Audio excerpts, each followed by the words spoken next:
স্বাগতম ক্রিকফ্রেন্সের নিয়মিত আয়োজন টোটাল ইম্প্যাক্টে। আমি সৈয়দ সামি আছি আপনাদের সঙ্গে। আগস্টে বাংলাদেশ এবং ভারতের মধ্যকার একটি দ্বিপাক্ষিক সিরিজ খেলার কথা ছিল, যদিও সিরিজটি পিছিয়ে গেছে এক বছরের মতো। তবে এই সময় বাংলাদেশ কিন্তু ফাঁকা থাকছে না। বাংলাদেশ 5টি দলের সঙ্গে সিরিজ খেলার জন্য পরিকল্পনা করছে। এটা নিয়ে কথা বলার জন্য আজকে হাজির হয়েছি। আমার সঙ্গে আছেন মোহাম্মদ সাদমান। সাদমান, স্বাগত। ধন্যবাদ। বাংলাদেশ কিন্তু এই ফাঁকা সময়টা কিন্তু কাজে লাগার জন্য উঠে পড়ে লেগেছে। আমরা জানি যে নেদারল্যান্ডস এবং নেপালের সঙ্গে কিন্তু কথা হচ্ছে, বাকি আরও 3টি দল আছে। এটা আসলে কিভাবে দেখছেন আপনি? না, আপনি এত বড় একটা টুর্নামেন্ট খেলতে গেলে আসলে এত বড় গ্যাপ যদি পড়ে সেটা আসলে টিমের জন্য একটা নেগেটিভ ইম্প্যাক্ট পড়ে। সেক্ষেত্রে কিন্তু আমরা লিটন দাস কিন্তু শেষ ম্যাচটা যখন পাকিস্তানের সাথে শেষ করলো, তিনি কিন্তু বলেছিলেন যে আমরা যদি এই গ্যাপটার মধ্যে একটা সিরিজ খেলতে পারি তাহলে আমাদের জন্যই ভালো এশিয়া কাপের প্রস্তুতি হিসেবে। আর আমরা কিন্তু অলরেডি জানি যে এশিয়া কাপের ডেট অ্যানাউন্স হয়ে গিয়েছে, সেপ্টেম্বরের 9 তারিখ থেকে এশিয়া কাপ শুরু হচ্ছে। তার মানে এশিয়া কাপ যেহেতু হবে, তার আগে যে প্রস্তুতিটা দরকার সেই অনুযায়ী আসলে বিসিবি কাজ করছে। তবে আরেকটা বড় বিষয় যে এখানে যে বড় দলগুলো আছে, অস্ট্রেলিয়া, ইংল্যান্ড, নিউজিল্যান্ড, ভারত, এমনকি জিম্বাবুয়ে, তাছাড়া প্রত্যেকটা দলই, পাকিস্তানও ব্যস্ত সময় কাটাবে, ওয়েস্ট ইন্ডিজ, এই সময়টার মধ্যে তাদেরকে পাওয়া কিন্তু খুবই টাফ ব্যাপার।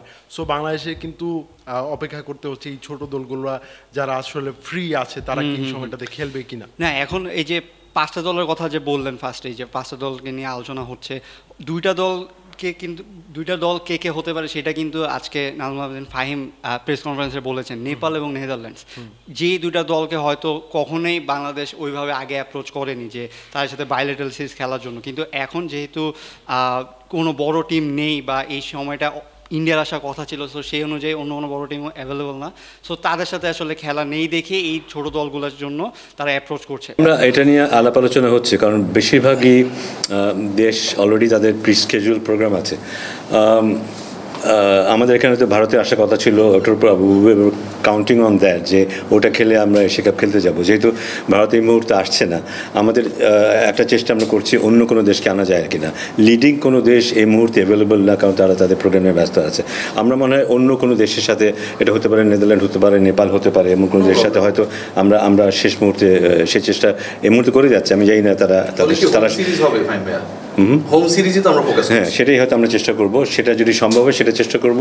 যদি বিদেশি দল না পাই তাহলে আমরা এখন থেকে যেটা ভাবছি যে আমাদের জাতীয় দল যখনই বাইরে খেলতে যাবে তার আগে আমরা কম্পালসারিলি নেক্সট পসিবল বেস্ট টিমের সাথে একটা সিরিজ খেলবো। এটা কিন্তু খুবই একটা পজিটিভ বিষয়। যদিও নেপাল, নেদারল্যান্ডসকে আমরা আসলে অতটা বড় টিম দেখি না, কিন্তু আমার মনে হয় যে বাংলাদেশের কারেন্ট যে সিচুয়েশন রয়েছে, যদিও আমরা টি-20 সিরিজ লাস্ট দুইটা শ্রীলঙ্কা এবং পাকিস্তান দুইটা বড় টিমকে হারিয়েছি, কিন্তু আপনার এই ছোট টিমগুলোর সাথে খেললেও কিন্তু তাদেরও ভালো এবং বাংলাদেশের প্র্যাকটিসটাও ভালো হবে। এখানে আপনি দেখবেন যে আরও যে 3টা দল রয়েছে, যেটা আসলে আমরা সোর্স থেকে জানতে পারছি যে ইউএই রয়েছে, আয়ারল্যান্ড রয়েছে এবং নিউজিল্যান্ড রয়েছে। নিউজিল্যান্ডের সাথে যদি খেলতে পারি সেটা কিন্তু অনেক বড় ব্যাপার হবে। একটা বড় দলের সাথে যদি আমরা এশিয়া কাপের প্রস্তুতি, আমরা কিন্তু প্রতি বছর নিউজিল্যান্ডের সাথে কোনো না কোনো একটা সিরিজ খেলি, এটা ভালো ব্যাপার। তবে আয়ারল্যান্ডের সঙ্গে সেইভাবে কিন্তু খেলা হয় না। আয়ারল্যান্ড খুবই ভালো একটা দল। আপনি র্যাঙ্কিং এর বিচারে ওইভাবে যদি না করেন তাহলে আয়ারল্যান্ড কিন্তু খুবই ভালো একটা দল। তাদের বিপক্ষে খেলে আমাদের একটা পারফেক্ট একটা এশিয়া কাপের প্রস্তুতি হতে পারে। আমার মনে হয় যে সবচেয়ে বেস্ট হবে যদি ইউএইর সাথে আমরা ইউএইতে যেয়ে খেলতে পারি একটা সিরিজ, কারণ আমরা জানতে পারি ইউএইতে এশিয়া কাপটা যেহেতু হচ্ছে, ইউএইর সাথে কিন্তু আমরা লাস্ট সিরিজটা হেরেছি, সো সেইটারও একটা রিভেঞ্জ হয়ে যাবে। এটা সবচেয়ে বেস্ট হয় অপশান। কিন্তু এছাড়াও নেপাল বা নেদারল্যান্ডসকে যদি তাদের সাথে যদি খেলতে পারি, আমার মনে হয় যে এই জিনিসটাও ভালো। আর আমিনুল ইসলাম বুলবুলকে আসলে এটার জন্য মানে বলা যেতে পারে যে তিনি আসলে এই যখন আইসিসিতে কাজ করছেন তখন এই ছোটো দলগুলো নিয়ে কিন্তু তিনি বেশি কাজ করতেন। তিনি ছোটো দলগুলোর সাথে তার সম্পর্কটা খুবই ভালো, বোর্ডগুলোর সাথে সম্পর্কটা খুবই ভালো, কারণ তাদের ডেভেলপমেন্ট নিয়ে তিনি কাজ করছেন। সো আমার মনে হয় যে সেই একটা বিষয় থেকেই তিনি কিন্তু এই নেপাল বা নেদারল্যান্ডসের নামটা এনেছেন। তবে আমার মনে হয় এই থেকে 2-3টা দলকে নিয়ে যদি একটা ট্রাইনেশনও যদি আয়োজন করা যায় এই টাইমটাতে, এটাও খুব একটা এফেক্টিভ হবে। হ্যাঁ অবশ্যই, ট্রাইনেশনের যুগটা কিন্তু আবার ফিরে আসছে। আমরা কিন্তু এখন অনেকগুলো ট্রাইনেশন সিরিজ দেখছি। কয়েকদিন আগে জিম্বাবুয়ে, নিউজিল্যান্ড এবং সাউথ আফ্রিকা একটা খেলেছে। হ্যাঁ, এখন ট্রাইনেশনের ইয়াটা কিন্তু খুবই ভালো। 3টা টিম যখন খেলে একটা মানে বাইলেটারালের চেয়ে আমার মনে হয় ট্রাইনেশনের মানে মজাটা বেশি। না, আপনি যখন একটা দলের বিপক্ষে টানা ম্যাচ খেলবেন, একটা আবহ তৈরি করবে, সেই সময় আপনি যদি দুইটা দলের বিপক্ষে যদি খেলেন ডাবল রাউন্ড রবিন পদ্ধতিতে যদি হয়, তাহলে চ্যালেঞ্জটা মনে হয় একটু বেশি হয়। আর টিমের আসলে একই টিমের সাথে খেলা হচ্ছে, 2-3টা টিমের সাথে খেলা অবশ্যই একটা বড় টুর্নামেন্ট আগে খুবই ভালো। সো সেই ক্ষেত্রে আমার মনে হয় যে বিসিবি লিটন দাস আসলে যেই চাওয়াটা চেয়েছেন সেটাও কিন্তু খুব ভালোভাবেই যে মানে বিসিবি দেখছে বা বিসিবিও চাচ্ছে যে যেহেতু ইন্ডিয়া নেই একটা টুর্নামেন্ট করা যায় নাকি। এটাও কিন্তু আমরা জেনেছি যে সামনের মাসের 6 তারিখ থেকে ক্যাম্প শুরু হয়ে যাচ্ছে। টানা 2টা সিরিজ যেহেতু বাংলাদেশ খেলছে, প্লেয়ারদের একটা বিশ্রামের দরকার রয়েছে।